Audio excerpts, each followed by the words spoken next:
couple of teams hanging on there right now. Other programs who can't afford many slip-ups the rest of the way. BYU and Tennessee among them. The Vols stand at 18 and 11, an RPI ranking in the top 50. The two games left on their schedule, Auburn and Missouri. The Cougars are set to start the WCC tournament after finishing the season with 4 straight wins, and they are ranked 35th in the RPI. So let's talk to the men who describe the action for these two programs. The voice of the Vols, Bob Kessling, and the voice of the Cougars, and that is Greg Wrubell. And Greg, we'll start with you. BYU made a lineup change, and they've seen instant success with that. Where have we seen the change impact this team the most? Mostly on defense, Ray. BYU's a team that in its losses this year has allowed a ton of points, averaging about 91 points per game allowed. That's a big, big number. But in this 4-game win streak, no one's gotten more than 72 against the Cougars. They've really locked it down defensively. Coach Dave Rose, late in the season, makes 2 starters into reserves, and that move has really paid dividends down the stretch as BYU has gotten hot and has, in addition to winning 4 in a row, won 8 of 9. Biggest improvement, though, comes on the defensive end. High-scoring team that can now defend. And Bob, the Vols have also made a change, specifically at point guard. How has Antonio Barton improved the overall play for Tennessee?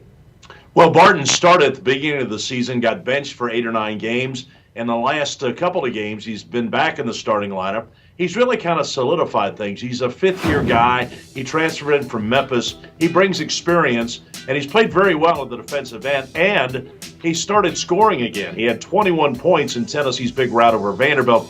If Barton plays well at point guard, as good as Tennessee is defensively, remember they held Georgia to 48. They held Vanderbilt to 38. They're only allowing 62 points a game. They're very solid defensively. They get good guard play. This could be a tough team to beat. All right, so the big question to you both then, which of these two teams deserves a spot in the tournament the most? Greg, let's start with you.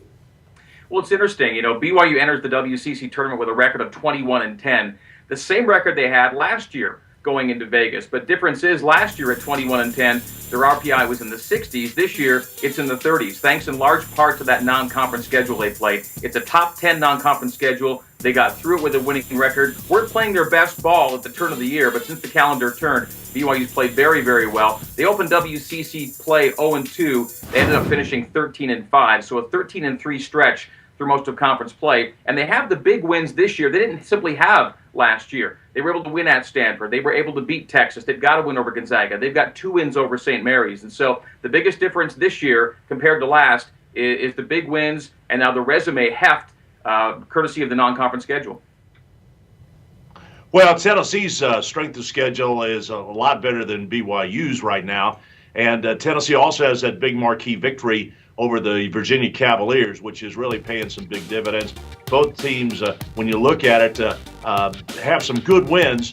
Tennessee got a good win against Xavier, but BYU's got those 3 really bad losses against plus 150 teams. That's going to work against them. Tennessee had perceived 2 bad losses early, that to UTEP and NC State. Suddenly, UTEP has won 19 games and NC State's won 18. Both of those teams are bucking for NCAA tournament. I just think Tennessee's strength of schedule and what they've done, their big wins, you would think put them ahead of BYU right now.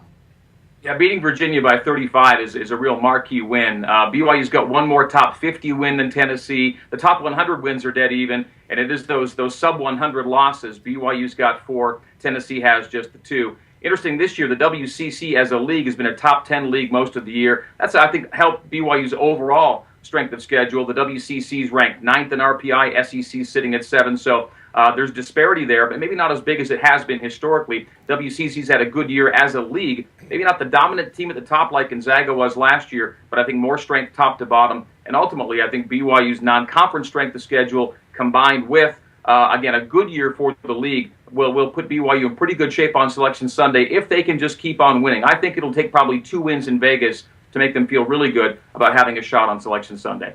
Yeah, Greg, I think Tennessee's in kind of the same boat. They play at Auburn tomorrow night, and then they have Missouri here. They've got to win both of those games to stay in contention. And I think the other thing that had hurt Tennessee is the perception the SEC was so far down. But now if you look at things, Arkansas is making a late season push, and also Missouri is playing very well. So there's a chance if these teams finish strong, the SEC, instead of getting 2 in, might get 5 in.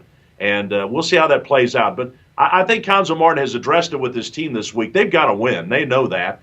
And he put the brackets up on the board the other night and said, listen, you're in right now. what do you do to stay in? And I think that's the challenge ahead for Tennessee. A lot of things for the selection committee to consider. All right, guys, thanks very much to you, Bob and Greg, for the time.